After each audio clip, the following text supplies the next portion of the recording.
Welcome to the Deep Dive, where we unpack the sources you've sent us to get right to the core of what matters.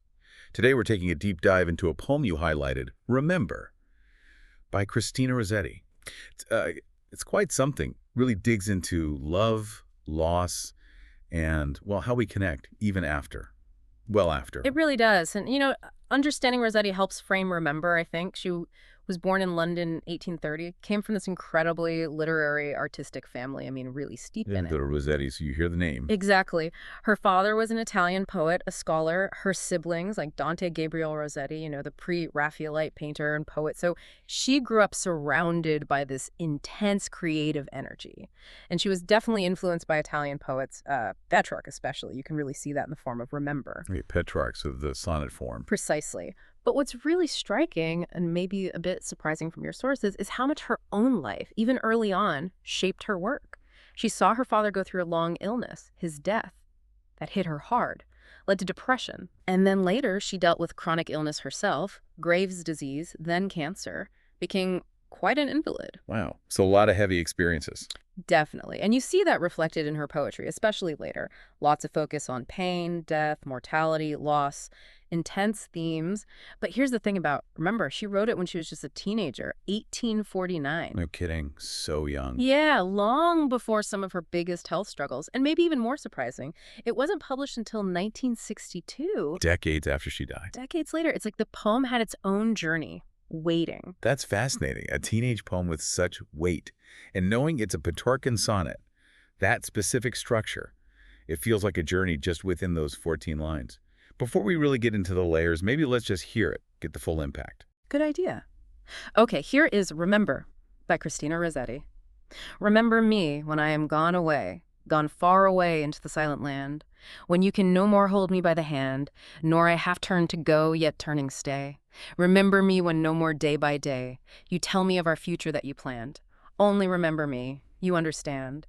It will be late to counsel then or pray, yet if you should forget me for a while, and afterwards remember, do not grieve, for if the darkness and corruption leave a vestige of the thoughts that once I had, better by far you should forget and smile than that you should remember and be sad. Wow.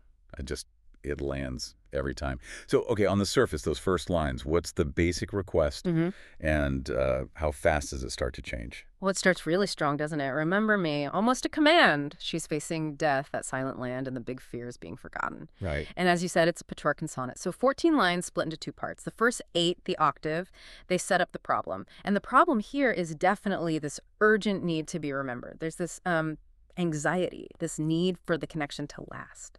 Yeah, and it feels so personal. Like when she says, you understand, it will be late to counsel then, or Trey. It's like a final quiet word. Yeah. But then that turn. Exactly. That's the magic of the sonnet form, really. The shift, the volta, it's right there at line 9, just one word, yet. Yeah. And that single word just spins the whole poem around. The focus shifts completely in the last 6 lines, the sestet. The problem wanting to be remembered gets this completely different resolution. It totally reframes what she actually wants, what love means in this context. It's amazing how much work that one little word does. So thinking about that shift, the mood, how does that change? Yeah. The first part feels quite heavy, melancholic. Oh, absolutely. The mood, the tone, it's all very dynamic. In that octave, lines 1 to 8, it's forceful, yes, but also deeply sad, nostalgic. She's pleading, words like gone away. She even repeats it. Silent land, no more hold me by the hand. It all builds this sense of final loss, separation. You can feel the fear of being cut off. Totally. The rhythm adds to it, too. Those sort of long, wistful phrases, then that blunt, only remember me. But then, like we said, yet. Line 9, everything changes. The tone in the sestet, it becomes, well, compassionate, considerate, gentle, almost. A real softening. More than softening, it's almost an inversion. The mood goes from that anxiety to something like peace, resignation, but in a selfless way. She goes from remember me to do not grieve. And then amazingly, forget and smile. Forget and smile. That's the core of it, isn't it? It really is. She's releasing the loved one, saying, don't carry my memory if it hurts you. It's profound. And the language she uses to get there. Yeah. The imagery. What stands out for you? What makes it hit so hard? Well, that silent land is a big one. It's a gentle way to say death, yes, but it also suggests total quiet, no communication. Irreversible distance. Right. Far away. Exactly. It builds this subtle journey metaphor, gone away, no more hold me by the hand. It's a final departure, a severing of that intimacy. Mm. But the part that really shows the selflessness, I think, and it's incredible for a teenager to articulate this, is line 11. For if the darkness and corruption leave a vestige of the thoughts that once I had. Yeah, that's stark. Darkness and corruption. Incredibly stark. It's about physical decay, no shying away from it. It's the brutal reality of death, of absence. And she contrasts that with this idea. Even if some tiny part of her thoughts, could somehow survive that decay. It's still not worth the other person's sadness. Precisely. Even that potential flicker of consciousness isn't worth their grief.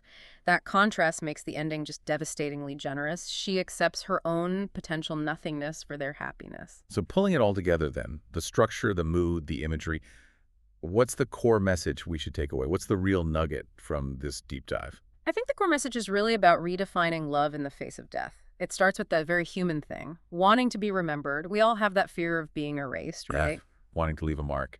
Yeah. But the poem pivots so radically. It lands on this act of, well, truly selfless love. That final conclusion. Better by far you should forget and smile than that you should remember and be sad. It's just... Wow. It prioritizes the living person's happiness completely. completely over her own memory, her own legacy. She's freeing them from the burden of grief. It turns our usual ideas about remembrance upside down.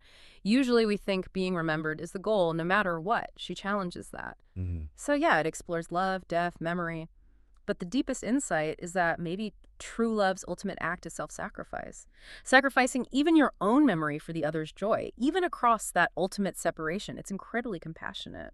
Especially, again, coming from someone so young when she wrote it, it really makes you think. It does, and connecting it back to your sources, it shows how love, even after death, isn't static. It can change from wanting your own legacy to wanting purely the other person's well-being.